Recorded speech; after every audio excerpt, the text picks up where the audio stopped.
Hello and welcome back to Avowed. Last time we explored about half of the city of Fior Although when I say we explored half, we didn't explore half because actually most of the interesting stuff I suspect was in the Vidaro family mansion with the governor. So this half I'm imagining isn't going to be as detailed, although we do have to speak with Gyata here, who I thought was leaving, but I guess she came here to get some stuff before she left. Anyway, we're in the Animancy workshop, which actually does seem pretty interesting in of itself, because it's got a giant bit of Adra in the middle of it. Don't really know where to start here, so I guess I'll do what I did in the city and start with the edges. So, over here, I'm just going to follow the edge around until, well, we get back to the start, and then we'll do the middle. Anything up here? Oh, 3 books, huh? All about imps. Alright then. The Alchemy of Imp Spray. I kept a pair of imps caged for the better part of 3 decades as I scripted Volume 5 of my series, Scent Languages of the Perverse. Every day the duo would fill the air from their glands as they communicated across the distance. I grew to understand the alchemy of their spray by standing in its path and allowing the fetid effluvium to wash over me. Such wondrous effluvium, so potent it hovers over me still. Just as I had written the last page of what was to be my greatest work, the dialect of their spray changed entirely, rendering my findings useless. Oh, but how they laughed at my expense. I know the smell of failure. It is the reek of 30 years' worth of concentrated imp fart sprayed into one's face, and the bitterness of having no academic recognition to show for it. Alright. On the efficacy of imps.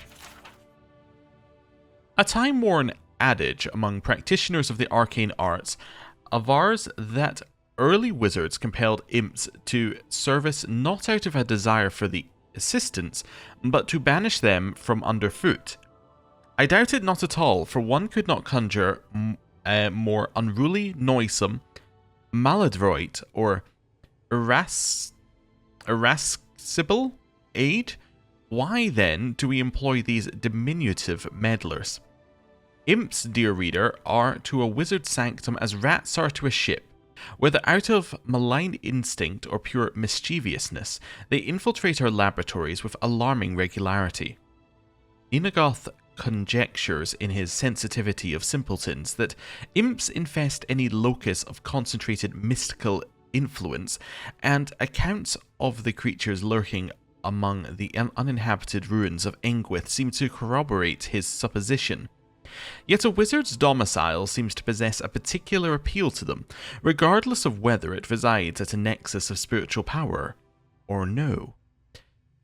Left to their own devices, the winged miscreants accrue loose baubles, hoarding them in filthy dens as often as not established in our cupboards and privies. Seemingly possessed of an antiquity dealer's discernment, each prefers to pilfer the most valuable paraphernalia and potent artifacts, yet they remain pathetically inept in the use of even the simplest gewgaw. I admit the imp's general incompetence makes them appealing retainers. One of the little cretins may displace a favoured wand of elemental power, but a little peril exists of it activating the instrument and immolating your collected volumes of arcana. The same cannot be said of apprentices. Yet, the beasts present a danger to the unwary, for they possess a low cunning not unlike that of Zurups and Orlans. That's an interesting grouping. I wonder who wrote this, because it's Zurups and Orlans. Now, Orlans are generally considered kith, like they're the small fuzzy ones. Zurups are generally considered not kith. So Orlans are considered part of polite society and Zurups aren't. Yet whoever has written this lumped Zurups, Orlans, and imps all in the same category. That potentially shows some biases there. Without a domineering hand to direct them, imps rapidly regress to their base instincts. As a result of their propensity for pack behavior, even transitory lenience with a single imp can imperil a wizard's entire collection. Alright then. The many pitfalls of imp husbandry. This book narrates one scholar's dissection of all matters relating to the care of household imps, focusing notably on their cleaning and housebreaking. One passage has been underlined with a deep press of a quill. Never allow imps to learn spells or wield artifacts of power. Their bodies sponge up the essence remainder and grow exponentially larger in size. One of my household servants pilfered a ring from my collection and grew to the size of an auroch before I had him properly detained. Their glands also grow more pungent than mere writing can hope to encompass, so beware. I think there was a large imp in one of the previous games as well. Also, I suspect that book was in the previous games right before the large imp, but anyway. What do you think of Giatta's theory?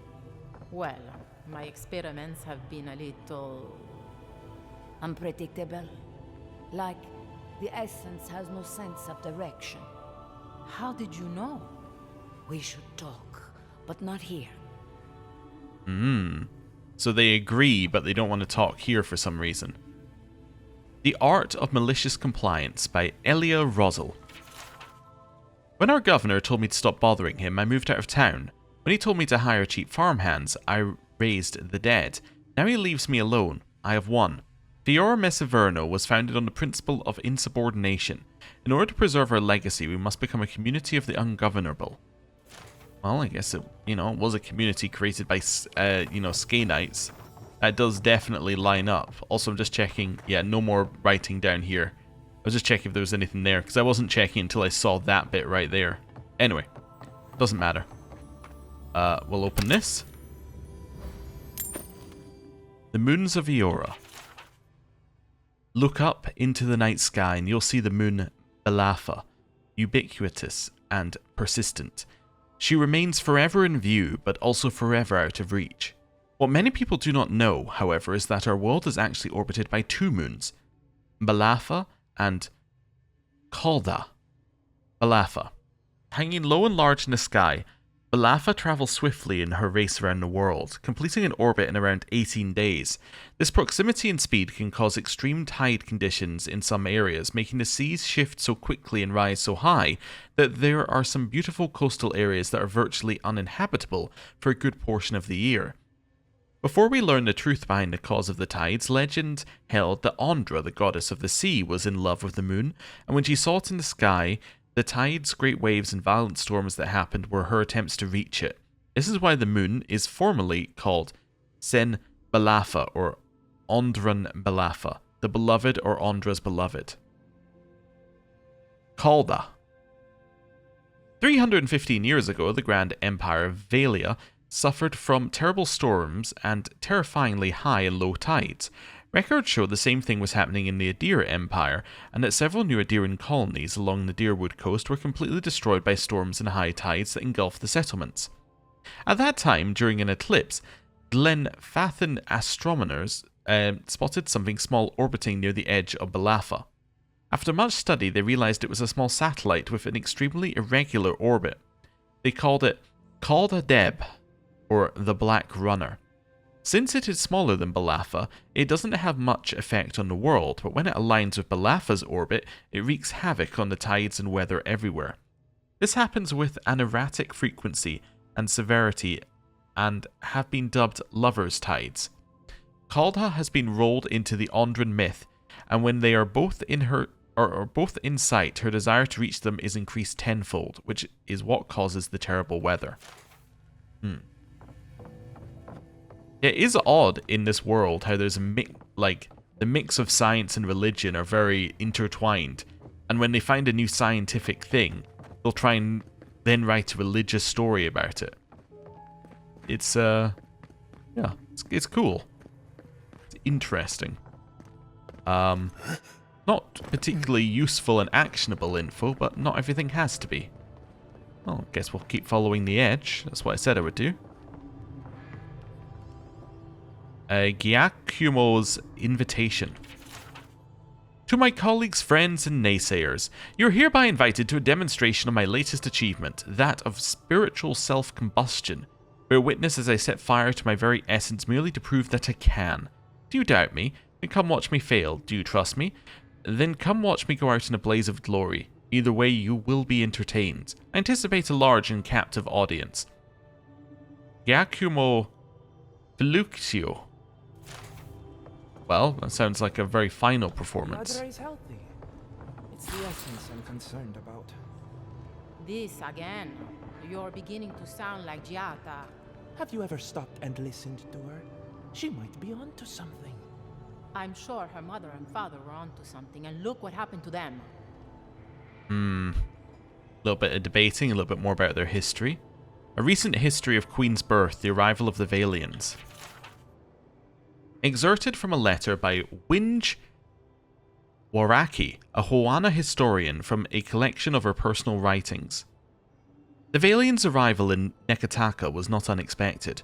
Our fisherfolk had watched them lurk near the edges of our territory for months, their ships like keen eyes of a jeweler, inspecting us, already counting the coin they'd make on a prize so fine as the Deadfire. They were not the first to watch us so, doubtless they will not be the last. We were not certain what it was they wanted, at first, aside from whatever it was we had. When Onekaza sent an envoy of Mataru to speak with them, they made noise about desiring trade and cultural exchange. What exactly it was they intended to trade, or what manner of cultural exchange they thought might entice us, wasn't immediately clear. We were not naive. We knew their arrival spelled change for the Deadfire as surely as we know that rain falls in the monsoon season. The trouble came in how we would manage the Valians' influence, how we would contain it. Better they think us partners than easy marks. The thinking at the palace went at the time.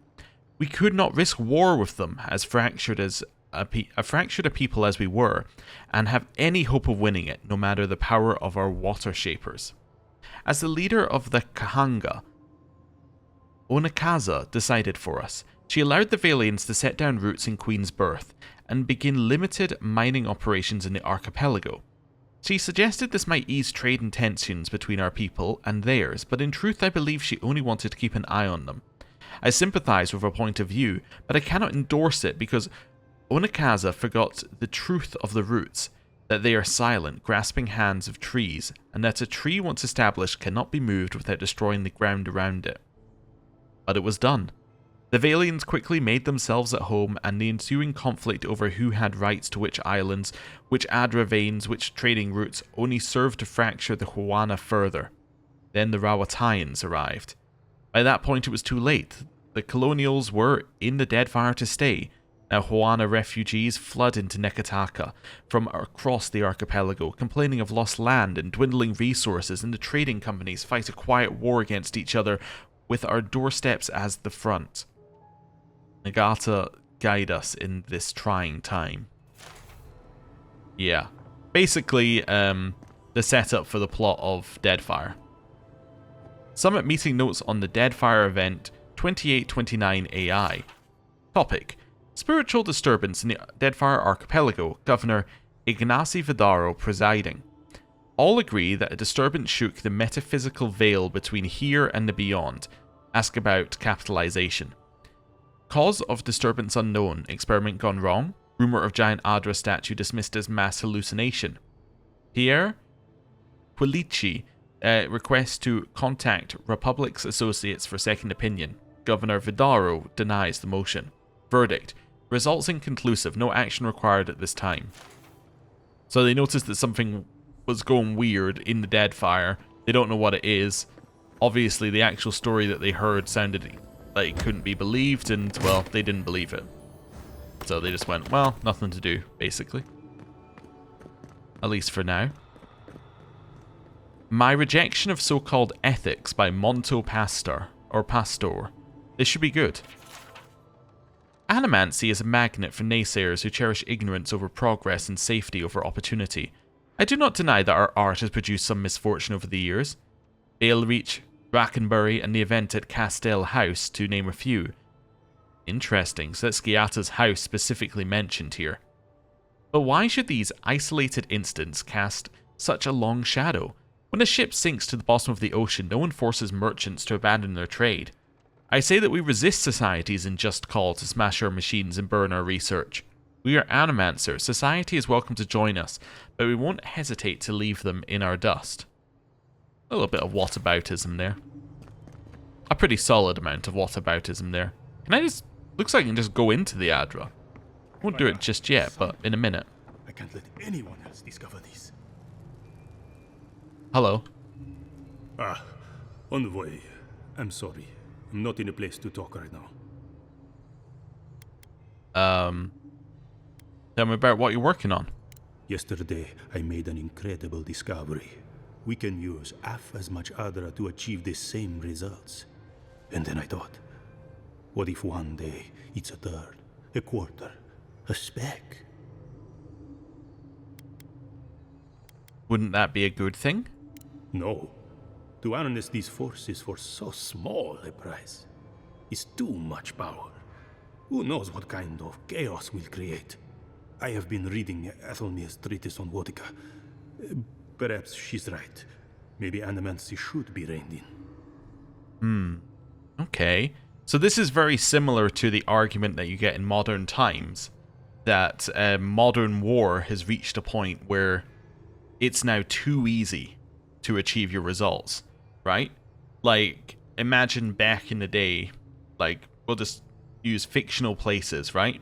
If there was a war between one kingdom and another, there would have to be a significant amount of work behind that. You'd have to build up forces, you'd have to gather people, you'd have to, you know, teach them how to use simple tools, and you have proper battles and things. Well, nowadays, you give someone a gun, and they're very effective at what you need them to do, right? So, this is kind of a similar thing. It's like, if Animancy is really, really easy, well, suddenly you got people raising zombies all over the place. You've got people casting spells all over the place. You've got whatever. You've got people enchanting equipment very easily. It's, yeah, it's a bit of a slippery slope argument, but you can see where he's coming from. There's no such thing as too much power. We can't fear knowledge just because a few people might abuse it. Set an example, show your colleagues it can be used for good, or if Wotica calls to you, it'd be unwise to ignore her. There's a bit of me that's thinking 4, but we're definitely a 2 type of character. We can't fear knowledge just because a few people might abuse it. However, we would much prefer, like, if someone was abusing it, it was us. How can I? Alright. I'll do some more tests and see where they lead me. But I won't publish anything until I'm absolutely sure. I hope I'm right. I shudder to think what will happen if I'm not. Hey, if you can half the amount of Adra that people need to use, that'd be great news for me and my crafting. Anyway. Monsters of the Deadfire Archipelago. The archipelago winds its way between the Great Eastern Ocean and the Restless Ocean, hundreds of small islands in the midst of the water. Few dare brave its treacherous rapids, and fewer still have returned to tell tale of their adventures through it. Travel between the two oceans is virtually impossible. Great storms hammer any ships foolhardy enough to attempt to navigate, and this alone should be enough to deter anyone from attempting the voyage, as untold ships have gone down, tossed against the rocks. The weather and treacherous rocks are only a precursor to the actual horror of the archipelago, the terrors of the deep. No one knows how many creatures stalk the oceans, waiting for unsuspecting sailors to drift into their waters. But we do know of some. Barbed Ravager. A giant shark that is known to ram passing vessels, trying to knock sailors off the deck and smash a hole in the hull. It has tremendous spines protruding from its side and back that are presumed to be poisonous. The largest sighted barbed ravager with survivors was estimated to be almost 30 feet long. Winding Serpent. Smaller around than the Ravager, but potentially longer, the Winding Serpent attacks in small packs, usually 3 to 8. They have long, sharp heads, somewhat reminiscent of a barracuda. Like the Ravager, they repeatedly slam into the side of a ship, hoping to crack a hole in it or knock someone from the deck. They've also been known to swim to the depths and shoot out of the ocean, landing on the deck, coiling and winding their way around, snapping up any crew they can before plunging back into the ocean. Leviathan. Imagine the largest whale you've ever seen. Leviathan is at least 10 times that size. By the time a ship sees a Leviathan, it is already too late. As they rise from the depths, the water around them begins to spin and sink, creating a whirlpool. The Leviathan's body surrounds the hapless vessel, preventing escape, and as it goes down, the enormous mouth opens, pulling all aboard to their watery depths. Pulpavir. All the creatures you've read about in this book are nothing compared to the Pulpavir. Barely the size of a man, but they lack in size and strength, they make up for in numbers and terrifying viciousness. Their lower halves are a mass of tentacles like an octopus or squid, but more numerous. The tentacles are long, black whips with suction cups on their underside and small thorny barbs on the top. The sheer number of tentacles gives them frightening speed when walking on land, pulling themselves forward almost as fast as a running horse. While they vaguely resemble a human from the waist up, any extended examination proves how wrong that assumption is. Long, stringy black hair falls from the top of their heads to cover a face taken directly from a nightmare. A wide, gaping mouth cuts across the bottom of its head from ear to ear, full of wicked, dagger-like teeth. Two large, round eyes are sunken into its head, black as coal, shining with malevolent fire. A small antenna protrudes from the middle of its forehead, ending in a small nodule that can glow with an eerie blue light. One can imagine a sailor on the deck of his ship at night, looking out across the black water, blood freezing as countless lights appear beneath the surface, rising towards him as the Pulpavir swarm upwards. Because they seem to be more octopus than man, they can collapse in on themselves, fitting into spaces no person should be able to. The smallest crack in a hull, the slightest separation between boards offers them an entrance. It is not known for them to slaughter an entire crew from the hold up. It is not unknown for them to slaughter an entire crew from the hold up to deck by infiltrating the ship from underneath. Fortunately, they do not seem to have spread too far outside the archipelago, but there may come a day when a Pulpavir attacks, or when Pulpavir attacks become commonplace. That does sound terrifying, yeah? Forget-me-not tonic.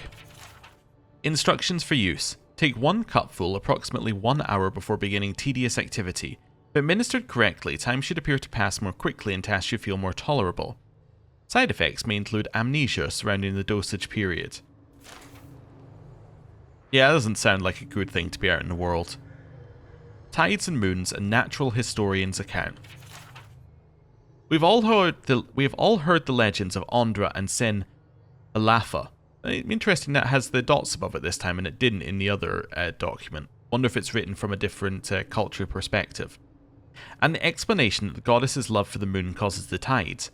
And, as men and women of science, we know this to be but a shadow of truth. Yet, there is another myth that we have been quicker to dismiss, and I wonder if it does not merit further examination. Ondra is still of a smaller moon, Ioni Brathir, that the goddess supposedly pulled from the sky in an earlier age. While such a thing seems impossible, for Ioni Brathir still roams the skies above, it is true that explorers in the far reaches have found mineral fragments that do not naturally occur on any known continent in Eora. Furthermore, naturalists in Adir, Rawatai and the Deerwood have observed the remains of ancient ocean life many miles inland. Such a thing would only be possible if Eora's oceans had once been larger, or, as I here propose, if a catastrophic flood had once washed over the continents. While few phenomena could cause this flood, or cause a flood of this magnitude, a large body falling into the oceans just might do the trick. In these pages I will explain how some force of nature, if not an amorous goddess, could have pulled a small moon into Eora millennia ago. Well, we do have something called star metal on us, so it's not impossible. Read this, right? Yes. Missing a dragon heart? Oh, hello. Excuse me, but I'm tad busy. Oh, this is the guy who wrote the book about how he wrote this book over here about his rejection of ethics. That's interesting. Workshop etiquette. Rule 1. Clean up after your experiments. I don't want to see stagnant puddles or shards of Adra where people are expected to walk. Rule 2. Label your experiments. Is your corpse a terrible accident or a work in progress? Rule 3. No stealing resources. Governor Vidaro grants us what we need for our assigned duties and not a copper wire more. No one should have to steal. Rule 4. Elia Roselle is not allowed inside the workshop. Self-explanatory. Rule 5. No food or drink. From now on, research notes stained with spilled tea will not be accepted. Alright, explain it to me again. Oh?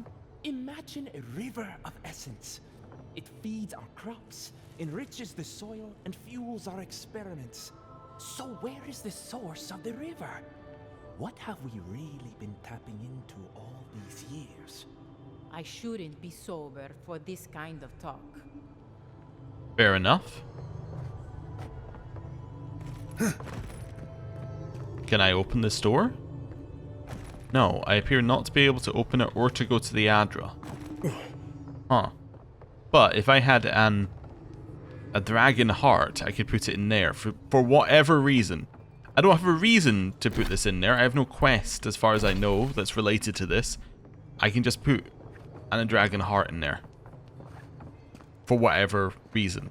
Like, because I want to. Alright, well. Grab that. Grab that. Over here. Grab that. Grab that. Just work out where we are. So we're here. We've been into that area. Yeah. We've explored the side of it now. That's not somewhere you can get to. Now we've got down here. Another book. The Journal of Valentio Casanova. Among animantic notes and scribbles is a brief excerpt that catches the attention. I've gained much in my latest initiative, and I have enjoyed myself despite my misgivings. Still, soon will come the day when I no longer need court either of them, and I do long to return to my sweet solitude. Until then, however, I must work. While Sinea's work remains inscrutably meticulous, I have liberated the innovations I feel would be most beneficial to my own goals. While I bristle at Isalia's continued frivolity, her insights under the influence of drink have proven that her notes contain value I could not find elsewhere. It could be said that neither deserves the ill that I am doing to them, but I argue that both will benefit by seeing their work brought to light, even if credit is never received where it is due. It's getting people drunk and stealing their ideas. I had one job, but I couldn't even do that. Hello. Look out for her, Fidelio. How hard could that have been? Can I help you? If I could help myself, do you think I'd be in here? I don't mean that. I have a lot on my plate. I've got time. What's the matter? My two youngest rangers were supposed to report back from their rounds. I assumed they'd turn up. But it's been 3 days now. They're still not here. They've disappeared before, haven't they? 3 times this month. They're going to be the death of me. They're besotted. I can't get them to think about anything else. Belena and Adelaro were my most promising recruits. Now, all they do is sneak off to... I see. Have relations? That's a delicate way to put it. Well, there's worse places to make the four-legged beast. I promise you that. New recruits running off with each other? Oh man, this brings me back. Anyway, I never thought I had any cause for concern. They always found their way back eventually, but they haven't this time. They're out there, all alone, and they could be in danger, and These two are more than just subordinates to you, aren't they? Malena's father and I were comrades in arms years ago. When she enlisted, I swore I'd try to keep her safe. That was all. I couldn't even do that.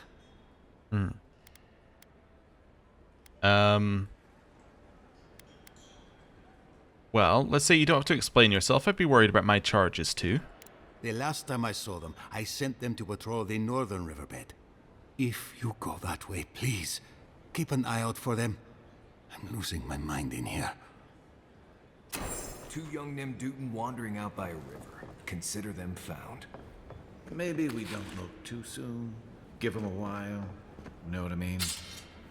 I know what you mean. It's been 3 days. The crops rule. Letter. Adelaro, my love. I want to see you again. What about our patrol tomorrow night? The woods will give us some privacy. Don't breathe a word to Aina, though. She went straight to the captain last time. Elena. Anything be done? Hello. Well, I'll be a godlike in the bone and bore. Apologies for the ruckus outside. The Animancers never know when to shut their mouths. Every town has its quirks, I would know. Sounds like you've traveled a fair bit. Although even by Fjord standards, tensions are at a breaking point. Except Giata and Quilici, that is. They are the only Animancers taking the Dream Scourge seriously. But what do you think? You see this pub? No one here is an Animancer. We are Fjord's labor. Rangers, farmers, and the sentries. We've all heard the rumors from outside. Animals gone mad. Terrors stalking the wilderness day and night. Let's say nothing. Although I admit Fjord is in a bad way. Dream Scourge or not. We've had crops fail before, but never food rations. The governor says it's just a temporary precaution, but I am not buying it. So, we ought to drink while we can. Agreed? Anything I can get you? Tell me about the bone and boar. What are you fixing to know? I'd like a little history about the place. I opened the place after my brother cut me out of the family business years ago. I opened the Bone and Boar for all the customers he found undesirable. The rough types. What was the family business? In a word, tea. My parents were the first owners of the gifted magpie. Mum was an Animancer, and the pa wasn't. They fought constantly. Because of that, my brother Hector hates conflict. It's ruined the magpie's business. How so? Visit the magpie and talk to him. You'll see what I mean. Now, is there anything else I can get you? Menu? I will buy you lockpicks, I guess. Although now I have way too many, but, you know, it's better to have too many than too little. And you don't really sell anything else I want. Like, you sell some things that would probably be useful, but I just don't care. We have so many ingredients that anything that we want, we can just get. The lands change. You hear that? It's the roots in my roof. That wasn't it. Don't get me started on this thing. There's something there. Do you think Giata is Think there's a way in the back? Maybe. No. I hope not. Maybe something above on the roof? Or maybe something through there? Well, I'm gonna leave Giata for now. Come on, Must be on the come roof. on. My invention is guaranteed to enlarge your essence. Hello. A moment of your time, my friend. Tell me, what do you know about your soul? Not as much as I would like. Correct. Your soul is an ancient, wondrous thing, suffused with lifetimes of rich, delicious memory. But it's tired, my friend, heavy with the burden of generations and too weak to survive another turning of the wheel. And how much do I pay you to lighten my soul? That's the beauty of it. The first treatment's on the house. The moment you entered the city, I calibrated my invention to the highest setting and attuned it to your soul. So tell me, how do you feel? Better already, huh?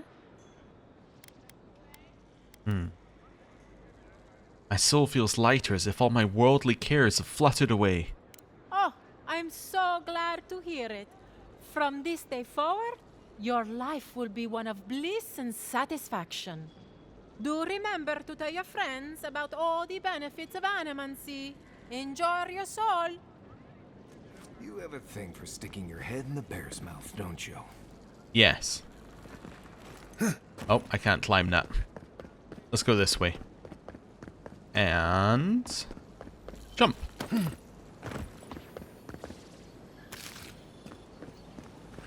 Is it this way?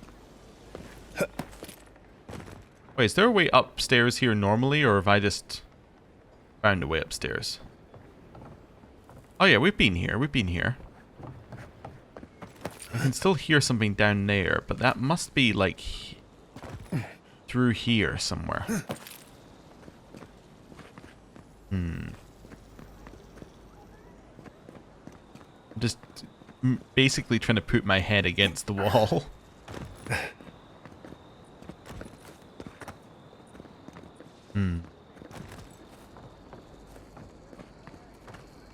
Yeah, so we don't hear anything there. When I'm inside, I definitely heard something, right? I'm not going crazy.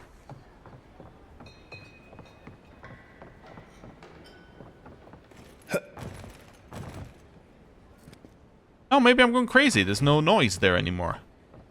Or maybe it was the coins I got above and they just sounded loud due to where my head was. I guess that's reasonable. Grab that. This goes somewhere. Well, you know, might as well. Do a little exploring. Where does this go? That's her basement. Ah, the basement where the things happened. Yeah, I assume that also goes up to her house then, so...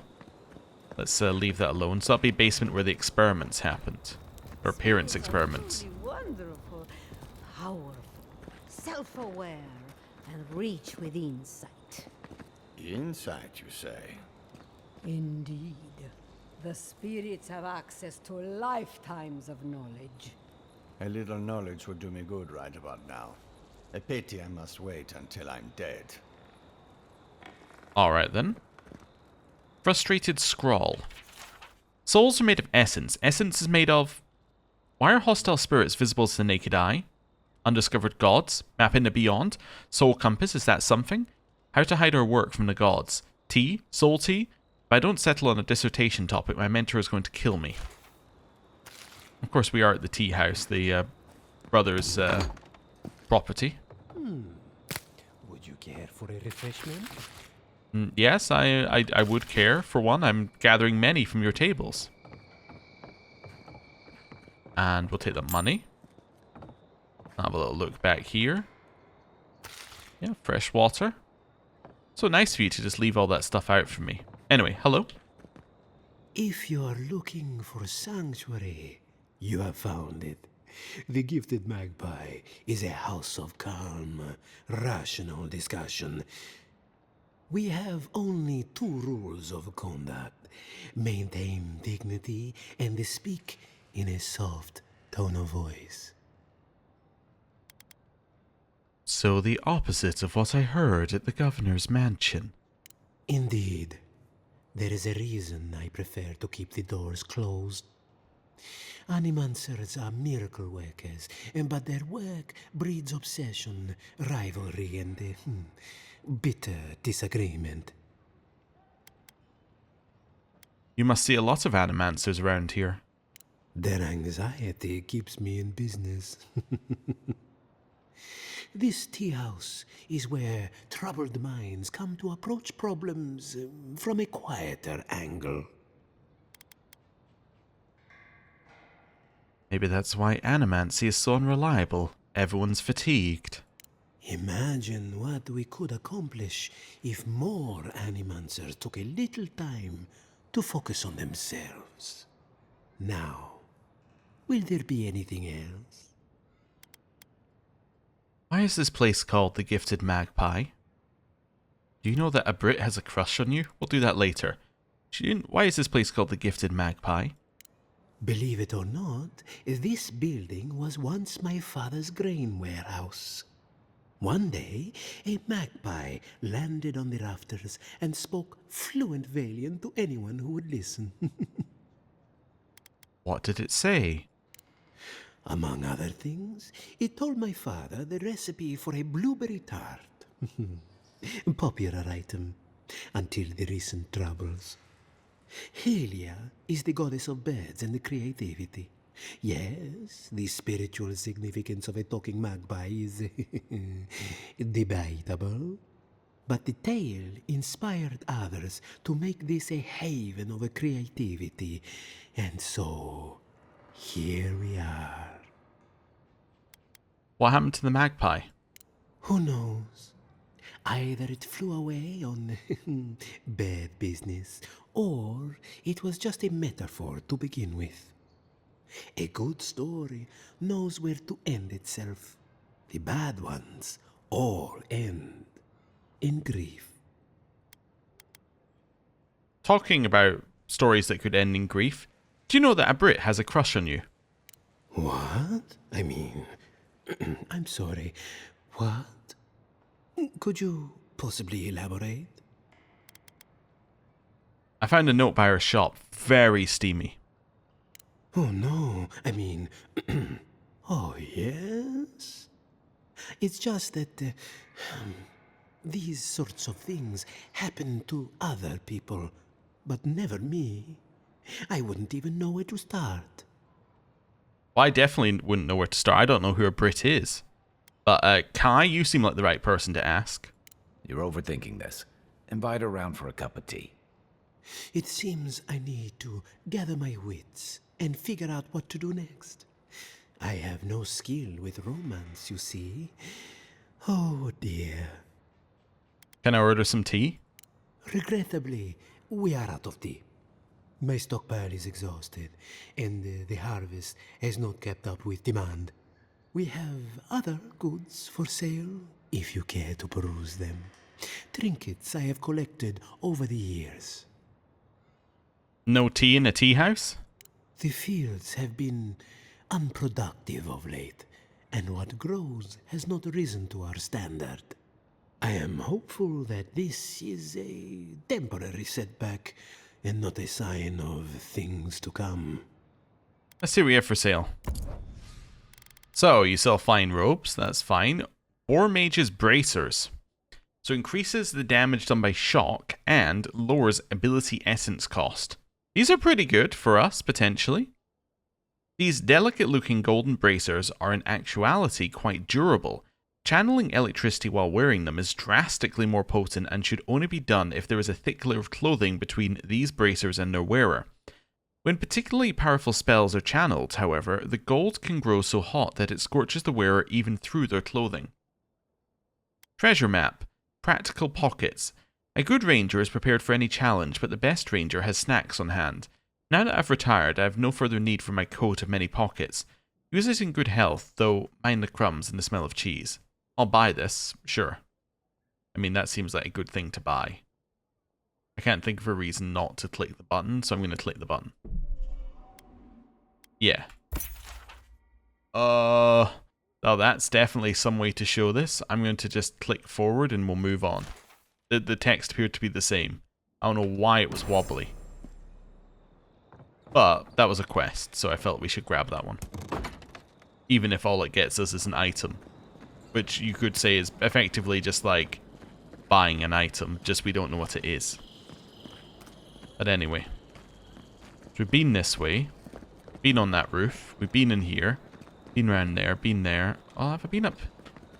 I've been up there. Is there a way up there? Well, it appears that these seem to be in ascending order, so maybe there's a way up there. Do I jump up to this one? Okay, I see what we do. This is actually fairly easy parkour. So we go up this way. And then we jump to the right.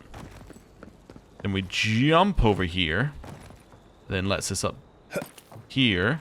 Which then lets us access this, which is a door. Hello? Have you heard?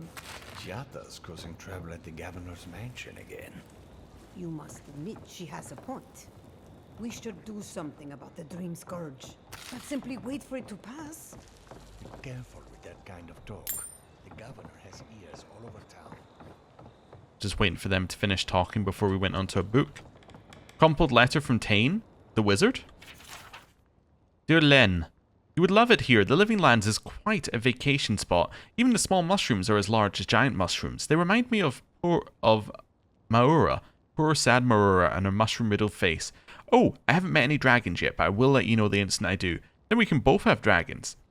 Animancy is so much fun. One of the locals sat me down in front of his machine and told me that my soul is shaped like an orb. Can you believe that? I offered him a signed copy of my famous spell, Tane's Chaotic Orb, but he said no thanks. His loss, right? Do you still have that locket I gave you? And if you're feeling lonely, don't forget to open it and think of me, and maybe write back. Your friend, Tane the Archmage, author of Tane's Chaotic Orb. Stupid, stupid, stupid. Len hates when I talk about myself, and when I call her Len. Everything about me. But I will get on her good side, even if it kills me, which it might, if the Living Lands doesn't kill me first. Seems a little insecure, huh? Oh, this is the way around the back, so we didn't have to jump up here. Animancy for farmer. Oh, water. Animancy for farmers. Farming in Emerald Stair is both simpler and more complicated than other lands, and it's important to understand why. Animancy is the art of soul manipulation. Because we sit atop a rich vein of soul essence, our animancers work miracles of healing, personal enrichment, research, and yes, agriculture. The machines around Fior Mesiverno tap into the flow of essence and use it to give life to the soil. Don't touch the machines or disturb any animancers at work. Don't ask questions about what they do or how they do it. If you get sick, someone might escort you to the ruins west of town for observation and final rites if necessary, and some of the farmhands might not draw breath. Beyond that, it's business as usual. Alright then. And then we have this. Also, we have a weird, mirror that's not really a mirror. Dangerous Legacy by Arthur Castell. So, presumably Giata's father. Fior Mesiverno is a dangerous legacy. We exploit the land for its riches, but our way of life is only a generation old. Our children will inherit an ecosystem they barely understand, because we barely understand it. Despite our success, I worry for the future. The animancers who planted these seeds will not be the ones who harvest whatever grows. That's interesting that her father, who died, had doubts about this place. That may indicate, something about his death, I think. Maybe somebody wanted to silence him. I can't get in there despite there being a building in there. That's what I was looking at here. Let's grab this. Are you a Brit by any chance? Yeah, hello. Welcome back! What can I get you? Never mind. Come back. Well, she doesn't know the ticking time bomb I just set off with Hector. Anyway. Up here, and let's quick save and speak to Giata. Or, alternatively, let's break in up here. The Metaphysical Frontier by Cordella Castell, her mother? Nature as we know it is ours. We dam its rivers, we cut down its forests, but the metaphysical world, the nature next door, that is the true prize. When we can break the spirit world like a stubborn horse, the possibilities are endless. Today we grow crops, tomorrow, souls.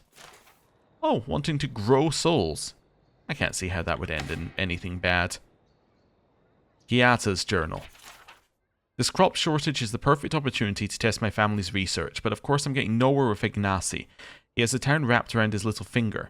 You think a community of 3 thinking animancers would embrace a little innovation, but no. Not even to save their lives. What would Mother have done? Though I suppose I don't need to ask. Perhaps I can succeed where she failed, as soon as I gather the courage to enter the lab. Someday. Just not today. Also, she hasn't gone back down to the basement where they died. That is, intriguing. Letter from a friend. Giata, are you well? Ever since I moved away, I only hear rumours about what happens inside the walls of Fior Mesiverno. The rumours alone are cause for concern. They say you've been starting fights with the governor, stirring unrest at the workshop, turning animancers against each other. I adore you too much to believe such nonsense. Most of it anyway. But allow me to give you a word of advice. There's a pattern to this behaviour even if you think there isn't. You believe that your ambitions are being held back, so you hold them back further by alienating everyone in reach. You thus prove your own point. Trust me, I know from experience. As did your mother. Be careful that you don't hurt yourself in the crusade to be proven right. Come and visit me sometime. Put aside your worries and clear your mind. Silvo misses you. Elia. Silvo doesn't miss you anymore, because, Silvo's dead. Because we killed him again. But anyway, invitation to drinks. Giata. Once our patrol is over, a few of the rangers are grabbing drinks at the Bone and Boar. Would you care to join us? Of course, I understand if you're busy again, the offer still stands. It doesn't even have to be with the other rangers, it could just be the two of us sitting and talking. Well, now I've said too much. You get the idea. Best of luck for your experiments. Masoni. I think Masoni has a thing for Giata. Grab that. You know what I find odd about these buildings? Wait, is this one that had a... Oh, never mind. This had a staircase here. But there's no internal staircases. They're all external staircases.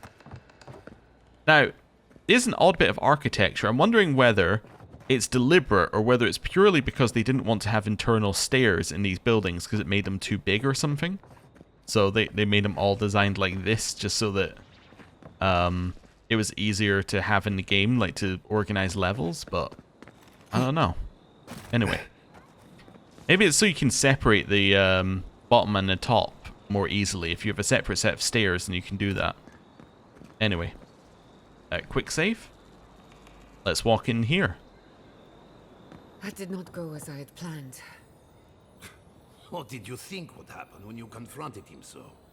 Well, my first idea was to mess up his house. Maybe break a window or two. Perhaps I should thank you for showing restraint. Ooh. Alright, now we'll go speak with her. Hello. I'm sorry you had to see that. What an asshole. Giata, some manners, if you please. Why start now? We're on the verge of extinction, but our governor is too busy protecting his fragile ego. Then why didn't anyone speak up with you? Because they're cowards. To them, I'm just a cautionary tale. A fallen Animancer. You did challenge his authority. I know, but... curses. Without Fior Messiverno, I'm hardly even an Animancer. My tools, the workshop, all gone.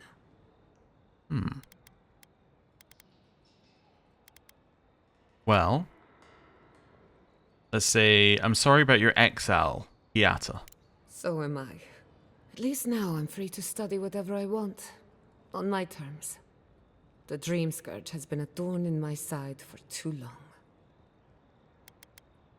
You talk like you have a vendetta against it. In a way, I do.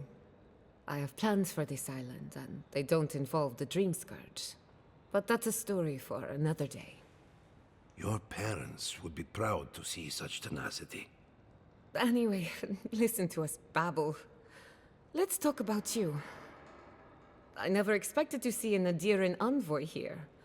You've got a lot of guts showing your face in a town full of Animancers. I was wondering if we could get her to say it. We have never told her we're the Adirian envoy. We've never said we're working with her. We haven't in any way given an affirmative statement to her. Yet, at the same time, she's joining our party, apparently. Let's say, I've worked with Animancers before, from a safe distance. It's not for the faint of heart, that's for sure. Our first order of business is the Dream Scourge, but I'm also curious about you. There aren't many godlike left these days. As people keep reminding me. Sorry. I only bring it up because Animancy might offer us some insight into your nature. Keep an open mind. While I pack up my belongings, you can help me by... We'll let her finish. I don't even know. I just realized this is the end. I have to leave Fior Messiverno. Forever.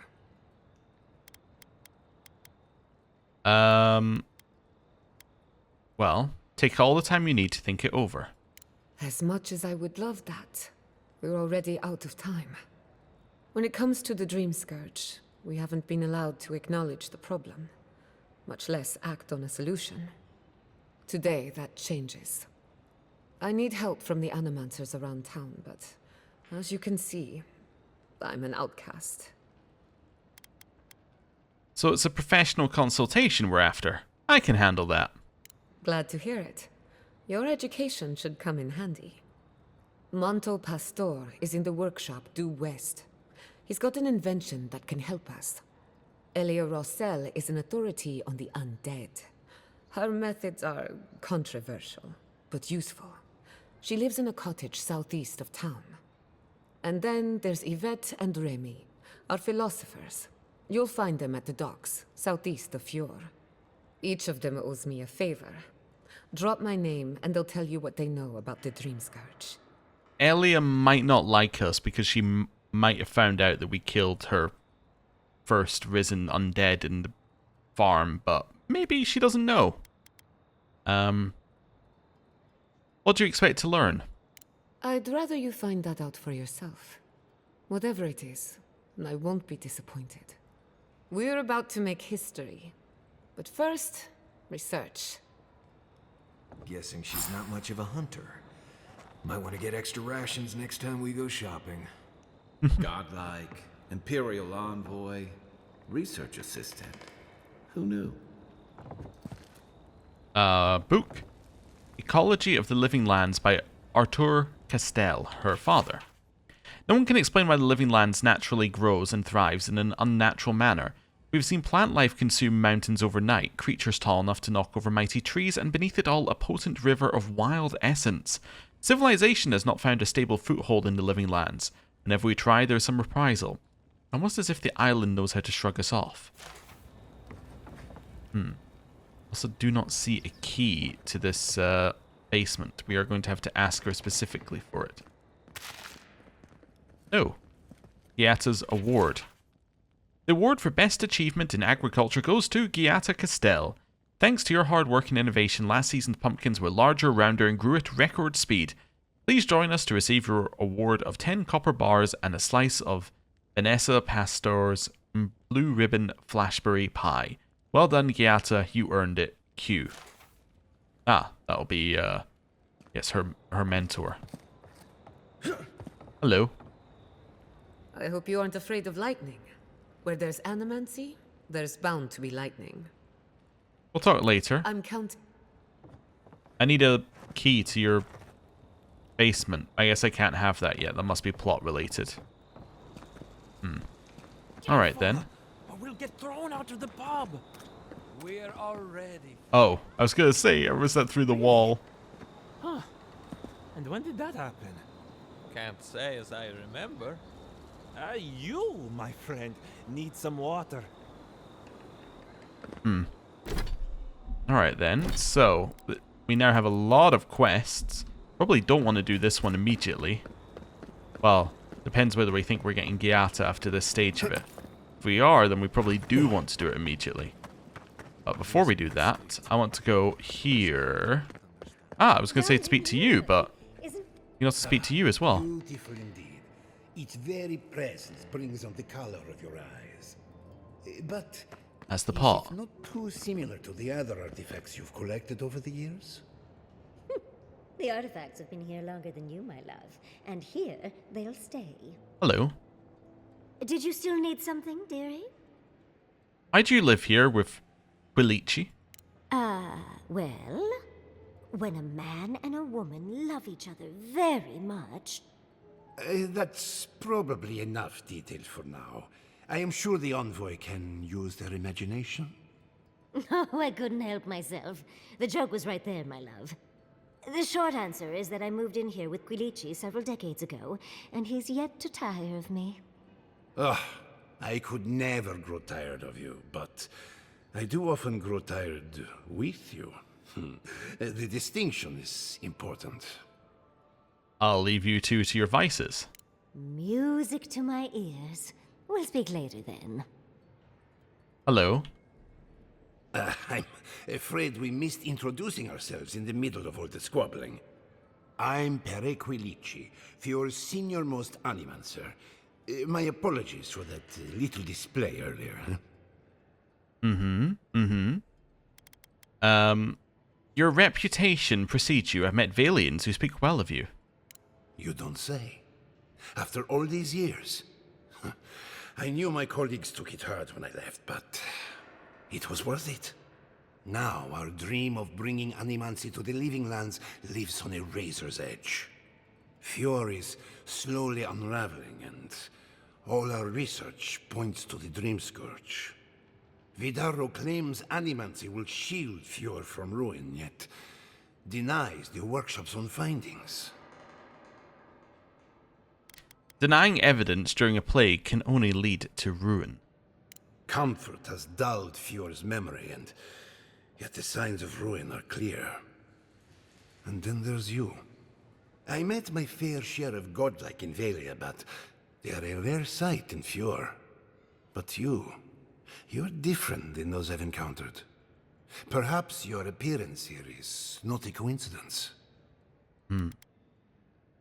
Perhaps. You are like none other I've ever met. The gods do not touch a soul lightly. You are wise to enlist Giata's help. She's my brightest pupil and has yet to be jaded by experience. Now, I must return to my ruminations. Without Vidarro's support, we must reassess our goals. It was a pleasure, godlike. How's Giata holding up? I don't trust him. Talks too much. She is brave, as always. But Yeah, well, what Marius was saying was interesting. I'm going to do a save here. There's a very important reason I'm doing a save here. I fear there is something missing, or perhaps broken beyond repair. Broken beyond repair, you say? Oh dear. Great. Now we'll have to go get another vase. Thanks a lot, dearie. Well, that's why I saved. I'm probably going to reload that save when we come back next time, because that is the end of the episode. Thank you very much for watching. I'll see you next time. Goodbye.